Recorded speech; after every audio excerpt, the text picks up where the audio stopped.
Hi ചിക്കരകളെ, എല്ലാവർക്കും നമ്മുടെ പുതിയൊരു വീഡിയോയിലേക്ക് സ്വാഗതം കേട്ടോ. അപ്പോൾ എല്ലാവരും സുഖമായിട്ടും സേഫായിട്ടും സന്തോഷമായിട്ടിരിക്കുന്നു വിചാരിക്കണം. നമ്മളും സുഖമായിട്ടിരിക്കുന്നു കേട്ടോ.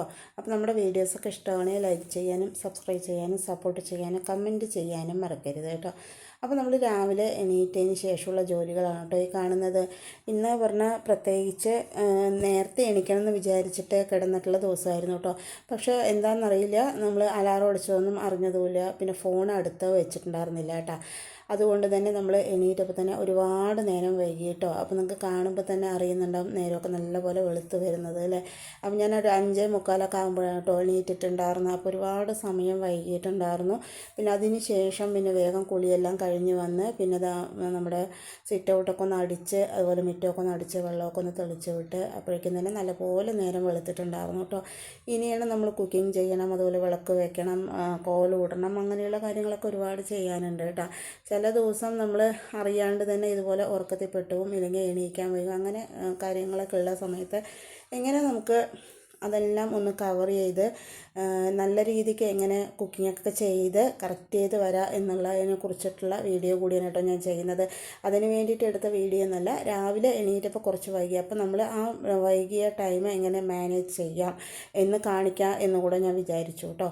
അപ്പോൾ കുളിയെല്ലാം കഴിഞ്ഞ് വന്നതിന് ശേഷം പിന്നെ നമ്മൾ അങ്ങനെയുള്ള കാര്യങ്ങളെല്ലാം കഴിഞ്ഞ് വന്നിട്ട് വേഗം തന്നെ ചോറിനുള്ള വെള്ളം വെച്ചു. പിന്നെ പൂച്ചക്കുട്ടികൾക്ക് പാൽ ചൂടാക്കി കൊടുത്തു. പിന്നെ നമുക്ക് ചായ വെച്ചു, കട്ടൻ ചായ വെച്ചു, പാൽ ചായ വെച്ചു, അങ്ങനെയുള്ള കാര്യങ്ങളൊക്കെ വേഗം തന്നെ ചെയ്തെടുക്കണം കേട്ടോ. ഇനി വേണം നമ്മൾ കുക്കിംഗ് എല്ലാം ചെയ്യാൻ വേണ്ടിയിട്ട്. പിന്നെ ചായ കുടിച്ചിട്ട് ചെയ്യാമെന്ന് വിചാരിച്ചു. പിന്നെ ഞാൻ ചായ എല്ലാം കുടിച്ചതിന് ശേഷമാണ് നമ്മുടെ ഹാളൊക്കെ ഒന്ന് വൃത്തിയാക്കുക, അങ്ങനെയുള്ള ജോലികളൊക്കെ ചെയ്തിട്ടുണ്ടായിരുന്നു. അപ്പോൾ രാവിലെ എണീറ്റ് നേരം കുറച്ച് വൈകിട്ടാണെങ്കിലും നമ്മൾ ചെയ്യുന്ന ജോലികൾ കുറച്ച് ഫാസ്റ്റായിട്ട് ചെയ്യണമെന്നുണ്ടെങ്കിൽ എല്ലാം തന്നെ നല്ലപോലെ കവർ ചെയ്ത് നമുക്ക് വരാൻ പറ്റും കേട്ടോ. അപ്പോൾ നമ്മൾ സമയത്തിനനുസരിച്ച് നമ്മൾ ഒന്നുകൂടെ ഒന്ന് ആക്റ്റീവായി ഇരിക്കുകയാണെങ്കിൽ നമുക്ക് എല്ലാം സിമ്പിളായി ചെയ്യാം കേട്ടോ. പിന്നെ ഒരു കാര്യം, നമ്മൾ വിചാരിച്ച എന്ത് കാര്യം നന്നായി ചെയ്യാൻ നമുക്ക് സാധിക്കുന്നതായിരിക്കും കേട്ടോ. അപ്പോൾ അതൊന്ന് നമ്മൾ മനസ്സ് വയ്ക്കുക എന്ന് മാത്രമേ വേണ്ടൂ കേട്ടോ. അതിന് സമയം നമ്മൾ കറക്റ്റ് ചെയ്ത് ചെയ്യണമെങ്കിൽ ഒന്നും നമുക്കൊരു പ്രശ്നമായിട്ട് വരില്ല കേട്ടോ. അപ്പം ഞാൻ ചായ എല്ലാം കുടി കഴിഞ്ഞതിന് ശേഷം പിന്നെ നമ്മുടെ ഹാളൊക്കെ ഒന്ന് വൃത്തിയാക്കി ഇടുകയാണ് ചെയ്യുന്നത് കേട്ടോ. അതെല്ലാം ചെയ്ത് കഴിഞ്ഞ് നമുക്കൊരു സമാധാനത്തോട് കൂടിയിട്ട് ബാക്കിയുള്ള കാര്യങ്ങളൊക്കെ ഒന്ന് ചെയ്തെടുക്കാമല്ലോ. അതിന് ശേഷം പിന്നെ നമ്മൾ കുക്കിംഗ് അത് പടപടവും നമുക്ക് ചെയ്തെടുക്കാൻ പറ്റും കേട്ടോ. അപ്പോൾ ഞാൻ അതെല്ലാം ഒന്ന് വൃത്തിയാക്കിയതിന് ശേഷം വേഗം തന്നെ നമ്മുടെ പൂവെല്ലാം ഒന്ന് മാറ്റി വെച്ച് കൊടുക്കുന്നുണ്ട് കേട്ടോ. സമയം കുറച്ച് വൈകിട്ടാണെങ്കിൽ നമ്മൾ അതിനനുസരിച്ചിട്ട് വേണം കാര്യങ്ങളൊക്കെ ചെയ്തെടുക്കാൻ വേണ്ടിയിട്ട് കേട്ടോ. ഇനിയാണ് നമ്മൾ കുക്കിംഗ് ചെയ്യാൻ വരുന്നത്. ഞാൻ തലേ ദിവസം ഒരുപാട് പ്ലാനിങ്ങോടെ ആയിരുന്നു കേട്ടോ കുക്ക് ചെയ്യാനുള്ള കാര്യങ്ങളൊക്കെ ആലോചിച്ച് വെച്ചിട്ട് ഇരുന്നിട്ടുണ്ടായിരുന്നു. നമ്മുടെ കൂർക്ക വെച്ചിട്ടുള്ള മുളകൃഷിയൊക്കെ വെക്കാമെന്നാണ് വിചാരിച്ചിട്ടുണ്ടായിരുന്നത്. നേരം വൈകിയതുകൊണ്ട് തന്നെ കൂർക്ക വെക്കേണ്ട കാര്യം നമ്മളിങ്ങോട്ട് ഒഴിവാക്കിയിട്ടാണ്. പിന്നെ ഞാൻ മുട്ടക്കൂസ് വെച്ചൊരു കൂട്ട് വെക്കാൻ വിചാരിച്ചു. പിന്നെ മുട്ടക്കൂസ് മുളകൃഷിയും വെക്കാൻ വിചാരിച്ചു. പയർ ഉപ്പേരി വെക്കാൻ വിചാരിച്ചു. അതൊക്കെ രാവിലെ എണീച്ചിട്ട് വെക്കുന്ന സമയത്ത് ഡിസൈഡ് ചെയ്താണ് കേട്ടോ. എന്താ പറഞ്ഞാൽ നമ്മൾ രാത്രി കൂർക്ക മുളകൃഷിയും വെച്ച് മുട്ടക്കൂസ് പയറും കൂടെ ഉപ്പേരി വെക്കുക, അങ്ങനെയുള്ള ഇതിലായിരുന്നു ഉണ്ടായിരുന്നത്. കൂർക്ക ഏതായാലും മാറ്റിയപ്പോൾ ഇനിയിപ്പോൾ വേറെ എന്തെങ്കിലും നമ്മൾക്ക് വെക്കണം, അതുപോലെ രാവിലെ കഴിക്കാനുള്ള ഭക്ഷണം വേറെ എന്തെങ്കിലും ഉണ്ടാക്കണം. അതെല്ലാം ഒരു ചേഞ്ച് ആയിട്ട് മാറ്റം വന്ന് കഴിഞ്ഞു കേട്ടോ. അപ്പോൾ അതുകൊണ്ട് നമുക്ക് ബാക്കി കാര്യങ്ങൾ എങ്ങനെ മുന്നോട്ട് ചെയ്യുക എന്നതിനെക്കുറിച്ച് ആലോചിച്ചുകൊണ്ട് പെട്ടെന്ന് തന്നെ ചെയ്യാൻ പറ്റുന്ന കാര്യങ്ങളാണ് നമ്മൾ വേഗം തന്നെ ഒന്ന് ചെയ്തെടുക്കുന്നത് കേട്ടോ. അപ്പോൾ ഞാൻ മുട്ടക്കൂസ് മുറിച്ച് മാറ്റി വെച്ചു. പിന്നെ നമ്മൾ വലിയ ഉള്ളി കുറച്ച് മാറ്റി വെച്ചു. പിന്നെ കുറേ പച്ചക്കറികൾ ഉണ്ടായിരുന്നു, അതെല്ലാം എടുത്ത് വെച്ചിട്ടുണ്ട് കേട്ടോ. ഇനി ഇതെല്ലാം കടകടവും നമ്മളൊന്ന് കട്ട് ചെയ്തെടുക്കേണ്ട സമയം വേണം. പിന്നെ ഞാൻ ചട്ടി വെച്ച് വെളിച്ചെണ്ണ ഒഴിച്ച് കൊടുത്ത് കടുക് ചേർത്ത് കൊടുത്ത് വെന്തയം ചേർത്ത് കൊടുത്ത് ജീരകം ഒരു പൊട്ട് ചേർത്ത് കൊടുത്ത് നമ്മുടെ ഉള്ളിയും പച്ചമുളകും ചേർത്ത് കൊടുത്ത് നന്നായി തന്നെ ഒന്ന് വഴറ്റിയെടുക്കുന്നുണ്ട് കേട്ടോ. ഇത് നല്ലപോലെ ഒന്നും വഴറ്റണ്ട, എന്നാലും വഴണ്ട് വരണം. നമ്മുടെ ഉള്ളി ഒന്ന് വഴണ്ടതിന് ശേഷമാണ് കേട്ടോ നമ്മൾ തക്കാളി ചേർത്ത് കൊടുക്കുന്നത്. തക്കാളി ചേർത്ത് കൊടുത്ത് അതും ഒന്ന് വഴണ്ട് വരട്ടെ കേട്ടോ. അത് നല്ലപോലെ ഒന്ന് വഴണ്ടതിന് ശേഷം നമുക്കതിലേക്കുള്ള മസാലപ്പൊടികളൊന്ന് ചേർത്ത് കൊടുക്കുന്നുണ്ട്. മഞ്ഞൾപ്പൊടി ഒരു 1/2 സ്പൂണ്, മുളക് പൊടി ചേർത്ത് അതുപോലെ തന്നെ അതിലേക്ക് നമ്മൾ സാമ്പാർ പൊടി ചേർത്ത് കൊടുക്കുന്നുണ്ട് കേട്ടോ. തമിഴ്നാട് സ്പെഷ്യൽ സാമ്പാറാണ് നമ്മളിന്ന് ഉണ്ടാക്കുന്നത്. വളരെ സിമ്പിളാണ് കേട്ടോ, പെട്ടെന്ന് നമുക്ക് ഉണ്ടാക്കിയെടുക്കാൻ പറ്റും. ഞാൻ അന്ന് വേറൊരു തരത്തിലാണ് കേട്ടോ സാമ്പാർ കാണിച്ചിട്ടുണ്ടായിരുന്നത്. ഇതും നല്ല ടേസ്റ്റാണ് കേട്ടോ കഴിക്കാൻ വേണ്ടിയിട്ട്. അങ്ങനെ നമ്മൾ ഇതിലേക്കുള്ള പച്ചക്കറികളെല്ലാം ചേർത്ത് കൊടുത്തിട്ടുണ്ട്. നമുക്ക് എന്ത് പച്ചക്കറി വേണമെങ്കിലും ചേർത്ത് കൊടുക്കാം കേട്ടോ. ഞാൻ അവരയ്ക്ക, ക്യാരറ്റ്, വഴുതിനിങ്ങ, അതുപോലെ മുരിങ്ങക്കായ ഉണ്ടായിരുന്നില്ല, അതുകൊണ്ട് അത് ചേർത്തിട്ടില്ല കേട്ടോ. കൊത്തവരയ്ക്ക അങ്ങനെയുള്ള കാര്യങ്ങൾക്ക് നമുക്ക് ചേർത്ത് കൊടുക്കാം കേട്ടോ. നമ്മൾ സാമ്പാർ സാധനത്തിന് എന്തെല്ലാം ചേർക്കുന്നോ അതെല്ലാം ഇതിലേക്കും ചേർത്ത് കൊടുക്കാം കേട്ടോ. അങ്ങനെ അതെല്ലാം ചേർത്ത് ആവശ്യത്തിന് വെള്ളവും ചേർത്ത് നല്ലപോലെ തിളപ്പിച്ചതിന് ശേഷം അതിലേക്കൊരു മാങ്ങ കൂടെ ചേർത്ത് കൊടുക്കുന്നുണ്ട് കേട്ടോ. അപ്പോൾ തമിഴ്നാടൊക്കെ അവർ സാമ്പാർ വയ്ക്കുമ്പോൾ മാങ്ങയൊക്കെ ചേർത്തിട്ട് വെക്കണ്ട. പിന്നെ ഇതിലേക്ക് ഞാൻ പുളിവെള്ളം ചേർത്ത് കൊടുക്കുന്നുണ്ട്. അത് ചേർത്തോടൊപ്പം തന്നെ നമ്മൾ പരിപ്പ്, നമ്മുടെ സാമ്പാർ പരിപ്പ് തന്നെയാണ് കേട്ടോ ഞാൻ ചേർത്ത് കൊടുക്കുന്നത്. ഇതിൽ നമുക്ക് സാമ്പാർ പരിപ്പോ ഇല്ലാന്നുണ്ടെങ്കിൽ പായസം വെക്കുന്ന പരിപ്പൊക്കെ ചേർത്ത് കൊടുക്കാം കേട്ടോ. ഏത് പരിപ്പാണെങ്കിൽ നല്ലപോലെ വെന്തിട്ട് വേണം നമ്മൾ ചേർത്ത് കൊടുക്കാൻ വേണ്ടിയിട്ട്. അതുകൂടെ ചേർത്ത് നല്ലപോലെ ഒന്ന് മിക്സ് ചെയ്ത് കൊടുത്തിട്ടുണ്ട്. പുളിപ്പൊക്കെ നമുക്ക് ആവശ്യത്തിന് ചേർത്ത് കൊടുക്കാം കേട്ടോ. ഇനി അത് നല്ലപോലെ തന്നെ ഒന്ന് തിളച്ച് വരട്ടെ കേട്ടോ. അപ്പോൾ ഞാൻ ആദ്യം പരിപ്പ് വേവിക്കുന്ന സമയത്ത് മിളക് കുറച്ച് പരിപ്പ് വേവിച്ചിട്ടുണ്ടായിരുന്നുള്ളൂ. പിന്നെ കുറച്ചുകൂടെ പരിപ്പിട്ട് ഞാൻ വേവിച്ചെടുക്കണം കേട്ടോ ചെയ്തിട്ടുണ്ടായിരുന്നു. ഇപ്പം നമ്മുടെ സാമ്പാർ നല്ലപോലെ തിളച്ച് വന്നിട്ടുണ്ട്. എന്തായാലും അതിൽ കായത്തിൻ്റെ മണം കുറച്ച് കുറവായിരിക്കും കേട്ടോ. അതുകൊണ്ട് ഞാൻ പിന്നെ കുറച്ച് കായത്തിൻ്റെ പൊടി കൂടെ ചേർത്ത് കൊടുക്കുന്നുണ്ട്. അതിന് ശേഷം പിന്നെ നമ്മുടെ മല്ലിത്തലകൾ ചേർത്ത് കൊടുത്ത് നല്ലപോലെ തിളച്ചതിന് ശേഷം ഇതൊന്ന് ഇറക്കി വെച്ച് കൊടുക്കുന്നുണ്ട് കേട്ടോ. അപ്പോൾ നമ്മുടെ സിമ്പിളായിട്ടുള്ള സാമ്പാർ റെഡി ആയിട്ടുണ്ട്. ഇങ്ങനെ എന്തെങ്കിലും സിമ്പിളായിട്ട് വെക്കുകയാണെങ്കിൽ അത് രാവിലത്തേക്കും ഉച്ചക്കലത്തേക്കും കഴിക്കാൻ പാകമാകും കേട്ടോ. പിന്നെ ഞാൻ അതേ കുക്കറിലേക്ക് തന്നെ ഇതിനിടയിൽ നമ്മുടെ പൊങ്കൽ വെക്കാനുള്ള അരിയും പരിപ്പും വെള്ളത്തിലിട്ട് വെച്ചിട്ടുണ്ടായിരുന്നു കേട്ടോ. അതിന് ശേഷം അതേ കുക്കറിൽ തന്നെ നമ്മുടെ അരിയും പരിപ്പും കൂടെ ചേർത്ത് ആവശ്യത്തിന് വെള്ളം ഒഴിച്ച് ഉപ്പും ചേർത്ത് ഒന്ന് വേവിക്കാൻ വെക്കുന്നുണ്ട് കേട്ടോ. ഈ സമയം കൊണ്ട് തന്നെ നമ്മൾ അപ്പുറത്തെ അടുപ്പിൽ നമ്മുടെ മുട്ടക്കോസ് ഉപ്പേരി കൂടെ വേവിക്കാൻ വെച്ചിട്ടുണ്ടായിരുന്നു കേട്ടോ. അതുപോലെ തന്നെ 2-3 അടുപ്പൊക്കെ ഉണ്ടെങ്കിൽ നമുക്ക് കുറച്ച് വൈകിട്ടാണെങ്കിലും കട്ടിങ് വേഗം കഴിഞ്ഞ് കഴിഞ്ഞാൽ കുക്കിങ് വേഗം കഴിയും കേട്ടോ. അങ്ങനെ ഞാൻ അവിടെ നമ്മുടെ കുക്കറിൽ നമ്മുടെ പൊങ്കൽ വേവിക്കാൻ വെച്ചിട്ടുണ്ട്. ഈ അടുപ്പിൽ നമ്മൾ മുട്ടക്കോസ് വേവിച്ചുകൊണ്ടിരിക്കുന്നുണ്ട്. അതിന് ശേഷം നമ്മുടെ വേസ്റ്റ് ആയിട്ടുള്ള പാത്രങ്ങളും അതുപോലെ പച്ചക്കറികളെല്ലാം ഒന്ന് നമ്മൾ മാറ്റി വെച്ച് കൊടുക്കുന്നുണ്ട് കേട്ടോ. പിന്നെ നമ്മുടെ പാല് നല്ലപോലെ തിളച്ചപ്പോൾ അതൊക്കെ ഒന്ന് മാറ്റി ഒഴിച്ച് കൊടുക്കുന്നുണ്ട്.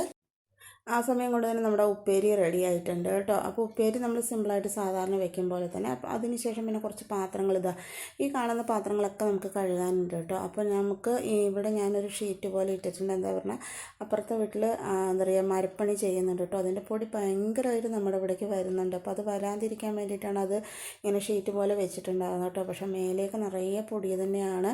അപ്പോൾ അതുകൊണ്ട് തന്നെ നമുക്ക് പാത്രം കഴുകുമ്പോൾ വീഡിയോ എടുക്കാൻ അങ്ങനെയുള്ള സൗകര്യങ്ങൾ വളരെ കുറവാണ് കേട്ടോ. ഇപ്പുറത്ത് വെച്ചെടുക്കണമെങ്കിൽ തീരെ കാണില്ല. അതിനുശേഷം നമ്മൾ പാത്രങ്ങളൊക്കെ കഴുകിക്കൊണ്ട് വന്നിട്ടുണ്ട് കേട്ടോ. ഈ സമയം കൊണ്ട് തന്നെ സമയം 8 മണിയും 3 മിനിറ്റും ആയിട്ടുണ്ട് കേട്ടോ. പിന്നെ നമുക്ക് കുറച്ച് ജോലികൾ കൂടെ ആയിട്ടുണ്ടെന്നല്ല ജോലികൾ കൂടെ ഉണ്ട്. അപ്പോൾ നമുക്കിപ്പോൾ സാമ്പാർ ആയിട്ടുണ്ട്, ഉപ്പേരി ആയിട്ടുണ്ട്, അതുപോലെ തന്നെ നമ്മുടെ പൊങ്കൽ റെഡി ആയിട്ടുണ്ട് കേട്ടോ. അതിനുള്ളിൽ തന്നെ ഞാൻ കുറച്ച് ചട്നി കൂടെ അരച്ചെടുക്കുന്നുണ്ട് കേട്ടോ. നമ്മുടെ പൊങ്കലിൽ കഴിക്കാൻ ചട്നിയാണ് നന്നായിരിക്കുക. പിന്നെ നമ്മുടെ പാത്രം കഴുകൽ, അതുപോലെ നമ്മുടെ അടുക്കള കുറച്ച് ക്ലീനിങ് എല്ലാം ഈ സമയം കൊണ്ട് കഴിഞ്ഞിട്ടുണ്ട് കേട്ടോ. ശരിക്കും പറഞ്ഞാൽ ഒരു 7 മണിക്കാണ് ഞാൻ ശരിക്കും കുക്കിങ്ങിനായിട്ട് വന്നിട്ടുണ്ടായിരുന്നത്. നേരം വെളുത്ത് കഴിഞ്ഞാൽ നമ്മളിങ്ങനെയുള്ള കാര്യങ്ങളൊക്കെ ചെയ്ത് വരുമ്പോൾ തന്നെ സമയം എന്തായാലും ആവുമല്ലോ. അതുകൊണ്ട് നമ്മൾ സിമ്പിളായിട്ട് രാവിലെ കഴിക്കാനുള്ള ഭക്ഷണം ഉണ്ടാക്കുകയാണെങ്കിൽ ദോശ, ഇഡ്ഡലി എന്നൊക്കെ പറയുമ്പോൾ അത് കുറച്ച് സമയം എടുക്കും. അതുപോലെ നമ്മൾ വേറൊന്നും നമുക്ക് നേരമില്ലാത്ത നേരത്ത് ഉണ്ടാക്കുമ്പോൾ സമയം കിട്ടില്ല. പിന്നെ നമ്മൾ പുട്ടൊക്കെ ഉണ്ടാക്കണമെങ്കിൽ അതൊക്കെ നനയ്ക്കണം, ആവി വരുമ്പോൾ അതെടുക്കണം. അപ്പോൾ അങ്ങനെയുള്ള കാര്യങ്ങൾ. ദോശ പറയുമ്പോൾ അത് അടുത്ത് തന്നെ നിന്ന് ഉണ്ടാക്കിക്കൊണ്ടിരിക്കണം. അപ്പോൾ ഇങ്ങനെ പൊങ്കലോ അതുപോലെ ഉപ്മാവോ അതൊക്കെയാണെങ്കിൽ നമുക്ക് പെട്ടെന്ന് തന്നെ ഒരുമിച്ച് ഉണ്ടാക്കിയെടുക്കാൻ പറ്റുന്നതായിരിക്കും കേട്ടോ.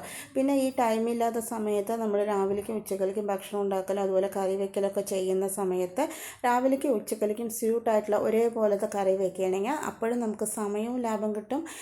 നമുക്ക് ഐറ്റത്തിന് ഐറ്റും ആകും, രാവിലെ കഴിക്കാനുള്ളതും ആകും, ഉച്ചക്കലേക്ക് കഴിക്കാനുള്ളതുകൊണ്ട്. അപ്പോൾ നമ്മൾ ചെയ്യുന്ന സമയത്ത് പ്രത്യേകിച്ച് നേരമില്ലാത്ത സമയത്ത് ഇങ്ങനെയുള്ള കുറച്ച് കണക്ക് കൂട്ടലൊക്കെ ചെയ്തിട്ട് ചെയ്യുകയാണെങ്കിൽ നമുക്കത് കറക്റ്റായിരിക്കും കേട്ടോ. ഇപ്പം നമ്മുടെ പൊങ്കൽ നമ്മൾ താളിച്ച് കൊട്ടി കൊടുത്തിട്ടുണ്ട്. ഇപ്പം നമുക്ക് കഴിക്കേണ്ട ഭക്ഷണങ്ങളെല്ലാം ആയിട്ടുണ്ട് കേട്ടോ. അപ്പോൾ നമ്മൾ സാമ്പാറായിട്ടുണ്ട്, ഉപ്പേരി ആയിട്ടുണ്ട്, അതുപോലെ നമ്മുടെ പൊങ്കലായിട്ടുണ്ട്. പിന്നെ ചോറിന് നമ്മൾ വാർത്ത് വെച്ചിട്ടുണ്ട് കേട്ടോ. അപ്പോൾ പിന്നെ രാവിലേക്ക് ഉച്ചയ്ക്കുള്ള കഴിക്കാനുള്ള ഭക്ഷണമൊക്കെ ആയിട്ടുണ്ട്. അപ്പോൾ കുറച്ച് ക്ലീനിങ്ങൊക്കെ നമ്മൾ കഴിഞ്ഞിട്ടുണ്ടായിരുന്നു കേട്ടോ. പാത്രം കഴുകൽ അങ്ങനെയുള്ള കാര്യങ്ങളെല്ലാം കഴിഞ്ഞിട്ടുണ്ടായിരുന്നു. പിന്നെ കുറച്ചുകൂടി സമയം ഉണ്ടായിരുന്നപ്പോൾ ഞാൻ വേഗം തന്നെ നമ്മുടെ അടുപ്പും തൊട്ടൊക്കെ ഒന്ന് തുടച്ചെടുക്കണം കേട്ടോ. ഈ സമയം നമ്മുടെ അശ്വിൻ കുളിച്ച് വന്നിട്ട് നമ്മുടെ റൗലിക്കുട്ടിയും കൊണ്ട് വന്നാണ് കേട്ടോ. അപ്പോൾ അവൻ സ്കൂളിൽ പോകാൻ റെഡി ആവുന്നതേ ഉള്ളൂ. അവനൊരു 9 മണിക്ക് പോയാൽ മതിയാവും കേട്ടോ. അപ്പോൾ ആ നേരം കൊണ്ട് നമ്മൾ വേഗം തന്നെ ഇനി അവന് ഭക്ഷണമൊക്കെ കൊടുക്കണം, അങ്ങനെയുള്ള കാര്യങ്ങളൊക്കെ ഉണ്ട് കേട്ടോ. അപ്പോൾ അവൻ കുളിച്ച് വന്നിട്ടേ ഉള്ളൂ. അപ്പോൾ ഞാൻ ആ നേരം കൊണ്ട് തന്നെ നമ്മുടെ അടുക്കള വേഗം തന്നെ ഒന്ന് ക്ലീൻ ചെയ്തെടുക്കാൻ പറഞ്ഞിട്ടാണ് കേട്ടോ. അപ്പോൾ സമയം നമ്മൾ ലേറ്റായിട്ട് എണീറ്റാലും നമ്മളൊന്ന് മനസ്സ് വെച്ച് കഴിഞ്ഞാൽ വളരെ പെട്ടെന്ന് തന്നെ നമുക്ക് കാര്യങ്ങളെല്ലാം ചെയ്തെടുക്കാൻ പറ്റും കേട്ടോ. ഇപ്പോൾ നമ്മുടെ അടുക്കള കൂടെ അടിച്ചപ്പോൾ ഏകദേശം പണിയായിട്ടുണ്ട്. ഇപ്പോൾ എല്ലാ ക്ലീനിങ്ങും കുക്കിങ്ങും എല്ലാം കഴിഞ്ഞ് നോക്കുമ്പോൾ 8:30 ആയിട്ടുണ്ട് കേട്ടോ സമയം. അപ്പോൾ നിങ്ങൾക്ക് സമയം കൂടെ ഞാനൊന്ന് കാണിച്ചു തരുന്നുണ്ട്. നമ്മൾ വെറുതെ പറയുന്നതിനെക്കാട്ടിലും സമയം കൂടെ കാണിച്ചു തരുമ്പോൾ നിങ്ങൾക്കൊന്നും അറിയില്ല. ഫസ്റ്റ് ഞാൻ സമയം കാണിക്കാൻ ശരിക്കും മറന്നുപോയി കേട്ടോ. ശരിക്കും ഒരു 7 മണിയാകുമ്പോഴാണ് ശരിക്കും കുക്കിങ്ങിനെ വന്നിട്ടുണ്ടായിരുന്നത്. അപ്പോൾ ഇത് നമ്മൾ തേങ്ങ അരച്ചിട്ട് വെക്കാത്ത കറി ആയതുകൊണ്ട് തന്നെ എന്താ പറയുക, സമയം വളരെ ലാഭമാണ്. പക്ഷേ ടേസ്റ്റ് ഭയങ്കരമാണ് കേട്ടോ. നല്ല ടേസ്റ്റാണ് കേട്ടോ നമ്മുടെ ഈ സാമ്പാറിന്. അത് എല്ലാവർക്കും ചിലപ്പോൾ പിടിച്ചു എന്ന് വരില്ല. എന്താ പറഞ്ഞാൽ നമ്മൾ ഈ തേങ്ങയൊക്കെ അരച്ച് വെക്കുന്ന കറി ആയതുകൊണ്ട് തന്നെ ഇത് തേങ്ങയില്ലാത്തതുകൊണ്ട് ചിലർക്കൊന്നും അത് പിടിച്ചു എന്ന് വരില്ല കേട്ടോ. പക്ഷെ നല്ല ടേസ്റ്റാണ്. നമ്മുടെ പൊങ്കലിൻ്റെ കൂടെ കഴിക്കാനൊക്കെ നല്ല ടേസ്റ്റാണ് കേട്ടോ. പിന്നെ ഞാൻ പൊങ്കലൊക്കെ വേഗം ഒന്ന് വിളമ്പി അതിൽ നമ്മുടെ സാമ്പാറും ചട്നിയൊക്കെ ഒന്ന് വിളമ്പി കൊടുത്തിട്ടുണ്ട് കേട്ടോ. ശരിക്കും പറയണേ എനിക്ക് പൊങ്കലിൻ്റെ കൂടെ കഴിക്കാൻ ചട്നിയാണ് ഇഷ്ടം കേട്ടോ. അതുകൊണ്ടാണ് ഞാൻ പിന്നെ സമയമില്ലെങ്കിൽ ചട്നിയൊക്കെ ഒന്ന് റെഡിയാക്കി എടുത്തിട്ടുണ്ടായിരുന്നു. ഇപ്പം നമുക്ക് 8:30 കഴിഞ്ഞു കേട്ടോ. ഇനി നമ്മുടെ അശ്വിന് ഭക്ഷണം കൊടുക്കണം. അവന് ചോറൊക്കെ ആക്കിയിട്ട് നമുക്കൊന്ന് പറഞ്ഞു വിടുകയും കൂടെ വേണം കേട്ടോ. പിന്നെ ഞാൻ ഈ സമയം കൊണ്ട് ചോറൊക്കെ ഒന്ന് വാർത്ത് വെച്ചിട്ടുണ്ട് കേട്ടോ. അപ്പോൾ ഇടയിൽ ക്യാപ്പ് കിട്ടുന്ന സമയത്ത് ചെറിയ ചെറിയ കാര്യങ്ങളൊക്കെ ഒന്നുകൂടെ ശ്രദ്ധിച്ച് ചെയ്യുകയാണെങ്കിൽ നമുക്ക് ജോലികൾ വളരെ എളുപ്പമാകും കേട്ടോ. അപ്പോൾ നമ്മുടെ ക്ലീനിങ്, കുക്കിങ്, പാത്രം കഴുകൽ അങ്ങനെയുള്ള കാര്യങ്ങളെല്ലാം കഴിഞ്ഞിട്ടുണ്ട് കേട്ടോ. ഇനി നമ്മുടെ അശ്വിന് വേഗം തന്നെ ഭക്ഷണം ഒന്ന് വാരി കൊടുത്തു കഴിഞ്ഞാൽ നമ്മുടെ കുറച്ച് പണി ഒതുങ്ങിയിട്ടുണ്ട് കേട്ടോ. അപ്പോൾ സമയം കുറവാണ്, സമയമില്ല. അവർ നമ്മൾ ടെൻഷൻ അടിക്കുന്ന ആ നേരം ഒന്ന് മാറ്റി വെച്ചിട്ട് മൈൻഡ് പെട്ടെന്നൊന്ന് ഫ്രീ ആക്കിയതിന് ശേഷം എളുപ്പത്തിൽ എങ്ങനെ കാര്യങ്ങൾ ചെയ്തെടുക്കുക, എന്തൊക്കെ ഒന്ന് പെട്ടെന്ന് ചെയ്തെടുക്കുക. നമുക്ക് പറയുമ്പോൾ ഒരുപാട് ഐഡിയാസൊക്കെ ഉണ്ടാകും. നമ്മൾ സ്ഥിരമായിട്ട് ചെയ്യുന്നത് കൊണ്ട് തന്നെ എന്ത് ചെയ്താൽ നമുക്ക് ആ സമയം ലാഭിച്ച് കാര്യങ്ങൾ മുന്നോട്ട് കൊണ്ടുപോകാമെന്ന് നമുക്ക് കറക്റ്റായിട്ട് അറിയണ്ട. ഈ സമയം കൊണ്ട് തന്നെ ഞാനും ഭക്ഷണം കഴിച്ചു. പിന്നെ നമ്മുടെ ചോറെല്ലാം എടുത്ത് കൊണ്ടുവന്നിട്ട് ഞാൻ അവർക്കെല്ലാവർക്കും ചോറൊന്ന് ആക്കി കൊടുക്കുകയാണ് കേട്ടോ. അപ്പോൾ 9 മണി ആകുമ്പോഴേക്കും തന്നെ നമ്മുടെ ഇങ്ങനെയുള്ള കാര്യങ്ങളെല്ലാം കഴിഞ്ഞിട്ടുണ്ട് കേട്ടോ. നമ്മുടെ ഭക്ഷണമെല്ലാം റെഡി ആയിട്ടുണ്ട്. അതുപോലെ തന്നെ ക്ലീനിങ് റെഡി ആയിട്ടുണ്ട്. എന്താ പറയുക, പാത്രം കഴുകൽ റെഡി ആയിട്ടുണ്ട്. അപ്പോൾ അടുക്കള മൊത്തത്തിലൊരു ക്ലീനിങ് കൂടെ നമ്മൾ ചെയ്തെടുത്തിട്ടുണ്ട് കേട്ടോ. 7 മണി തൊട്ട് 8:30-ക്കുള്ളിൽ. അപ്പോൾ നമ്മൾ മനസ്സിൽ വെച്ചാൽ നടക്കാത്ത കാര്യങ്ങളായിട്ട് ഒന്നുമില്ല കേട്ടോ. നമുക്ക് ആദ്യമൊക്കെ തോന്നും ഇതൊക്കെ എങ്ങനെ ചെയ്ത് തീർക്കുന്നു. പക്ഷേ നമ്മളൊന്ന് വിചാരിച്ചാൽ നമുക്കത് ചെയ്ത് തീർക്കാൻ വളരെ സിമ്പിളായിരിക്കും കേട്ടോ. നമ്മൾ ചെയ്യേണ്ടത് ഒരേ ഒരു കാര്യം മാത്രം, അതെങ്ങനെ ചെയ്ത് തീർത്ത് വൃത്തിയാക്കി എടുക്കാമെന്ന് മാത്രം ഒരു ചെറിയൊരു പ്ലാനിങ് കുറഞ്ഞ സമയം കൊണ്ട് നമ്മൾ ചെയ്യുകയാണെങ്കിൽ നമുക്ക് തീർച്ചയായിട്ടും എല്ലാ കാര്യങ്ങളും ചെയ്തെടുക്കാൻ പോകും കേട്ടോ. ചെയ്തെടുക്കാൻ പറ്റും. പിന്നെ നമ്മുടെ അശ്വിൻ റെഡി ആയിട്ടുണ്ട്. ഞാൻ അവന് സോക്സൊക്കെ ഒന്ന് ഇട്ട് കൊടുക്കണം കേട്ടോ. പിന്നെ നമ്മൾ ആദ്യമേ പറയാം, രാവിലെ ഞാനെപ്പോഴും നമ്മുടെ സിറ്റ് ഔട്ടൊക്കെ ഒന്ന് അടിച്ച് തുടയ്ക്കുന്നതാണല്ലോ. അപ്പോൾ ഇന്ന് നമ്മൾ രാവിലെ ചെയ്തിട്ടില്ല കേട്ടോ. അതിന് പ്രത്യേകിച്ച് കാരണം പറഞ്ഞു കഴിഞ്ഞാൽ നമ്മളിന്ന് മൊത്തത്തിലായിട്ടൊന്ന് തുടയ്ക്കുന്നുണ്ട്. അപ്പോൾ ആ ടൈമിൽ തുടയ്ക്കാം എന്ന് ഞാൻ വിചാരിച്ചു കേട്ടോ. അപ്പോൾ എല്ലാ പരിപാടികളും നമ്മൾ കഴിഞ്ഞു. ഓഫീസിലേക്കും അതുപോലെ സ്കൂളിലേക്കൊക്കെ പോകേണ്ടവർ പോയി. ഇനി നമ്മൾ എല്ലാവരും ഒന്ന് തുടച്ചെടുക്കുകയാണെങ്കിൽ നമ്മുടെ വീട് മൊത്തത്തിലൊന്ന് വൃത്തിയാക്കിയെടുക്കാൻ സമയം കിട്ടിയിട്ടുണ്ട് കേട്ടോ. അപ്പോൾ സമയം കുറച്ചാണെങ്കിലും ആ സമയം നമ്മൾ എങ്ങനെ യൂസ് ചെയ്യുന്നതാണ് പ്രധാനം കേട്ടോ. അപ്പോൾ ഇന്നത്തെ വീഡിയോ എല്ലാവർക്കും ഇഷ്ടമായെന്ന് വിചാരിക്കണം. നാളെ പുതിയൊരു വീഡിയോ ആയിട്ട്